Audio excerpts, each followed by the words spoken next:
Nahuli sa video ng isang rider ang pagtugis at pagkakaaresto sa isang 37 anyos na lalaki matapos magnakaw ng cellphone sa Barangay Maybunga, Pasig City. Ang mabilis na pagresponde ng mga tauhan ng Rosario Police Substation 7 sa pamunuan ni Police Major Renato Seguban at liderato ni Colonel Hendrix Magaldan ang naging susi sa kanyang pagkakahuli.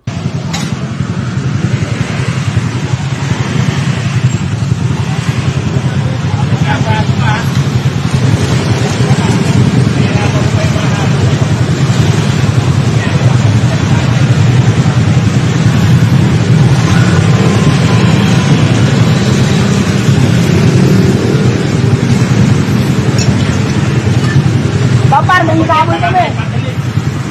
Habol kami.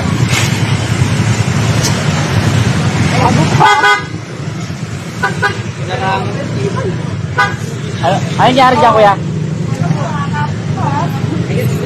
Nainis na dyan?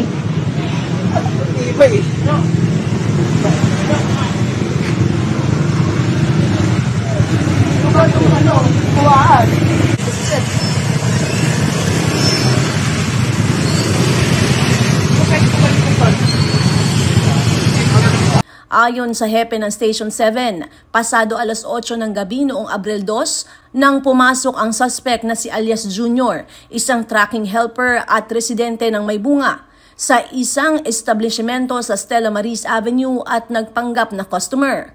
Maya-maya, bigla nitong dinampot ang cellphone ng isang estudyante na si Alias Emma, 23 anyos, at mabilis na tumakas sakay ng kanyang mountain bike patungo sa F. Legazpi Street. Mga bandang alas 8 po ng gabi. Dito po sa may malapit sa rainforest. Base po ito sa isang complainant natin na nakatira dito po sa may Barangay Maybunga, na kung saan itong si Alias Jr. ay nagpanggap na isang customer sa tindahan. At nang bigla na lang niyang hinablot ang cellphone ng isang complainant, tapos sabay takbo gamit ang kanyang bike.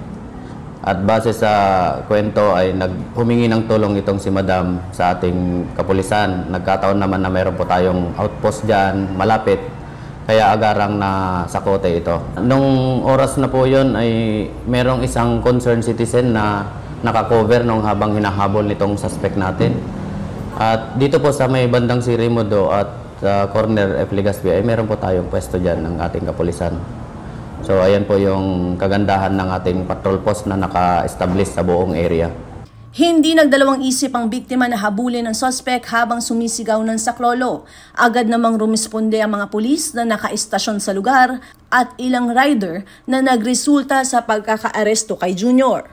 Base po sa biktima ay isang estudyante po ito na nagsiselfon nung oras na yon, nung biglang hinablot. Nung makausap ko kagabi ay kasama namin.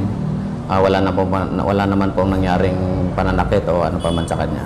Sa isinagawang inspeksyon, na-recover mula sa suspect ang isang iPhone SE na nagkakahalaga ng 21,000 pesos at isang sachet ng hinihinalang shabu na may timbang na 0.5 grams. Napag-alaman din sa mas malalim na investigasyon na dati nang naaresto si Junior sa isang buy-bust operation sa Cainta noong Hulyo 23, taong 2020 dahil sa paglabag sa RA 9165 o Comprehensive Dangerous Drugs Act of 2002. Inihahanda na ang mga kasong theft at paglabag sa Section 11 ng Article 2 ng RA 9165 laban sa suspect para sa pagsasampa sa Pasig City Prosecutor's Office. Base sa investigasyon din po, nung nahuli ang suspect natin, ay nung prinoseso po natin, ay nahulihan din po siya ng illegal na droga. So bali dalawa po ang kinaso natin dito sa suspect. Base po sa kanyang record ay dati na po siyang nakulong sa illegal drugs din. So siguro dahil sa paggamit niya ng illegal na droga kaya nagagawa niya ito. Kinasuhan po natin siya sa theft doon sa pagkuha niya ng cellphone at saka violation ng Section 11 of RA 9165. Nagpaalala si Seguban sa publiko na maging alerto at mapanuri sa kanilang paligid upang maiwasan ang mga insidente ng nakawan. Nagbabala rin siya sa mga kawatan na walang puwang sa Pasig ang kanilang iligal na gawain. Sa ating mga kababayan, lalong-lalo dito po sa area ng Rosario Police Substation 7, iwasan po natin sa paggamit ng mga cellphone, lalong-lalo sa lansangan at saka madidilim na lugar. Sa ating mga kawatan naman, huwag po kayong magkakamaling pumasok dito sa aming area, lalong-lalo dito sa Pasig City Police Station dahil nakabantay po kami laban sa inyo 24 oras. Mag-ingat po ang ating mga kababayan lagi, lalo sa gabi dahil andyan pa rin po sila. Kami rin na nagbabantay ay binabantayan din po kami. Kaya mag-ingat po tayo, huwag po tayong magbigay ng tsansa para sa kanila. Ako si Luan Peñano para sa latest ng iNews Pasig.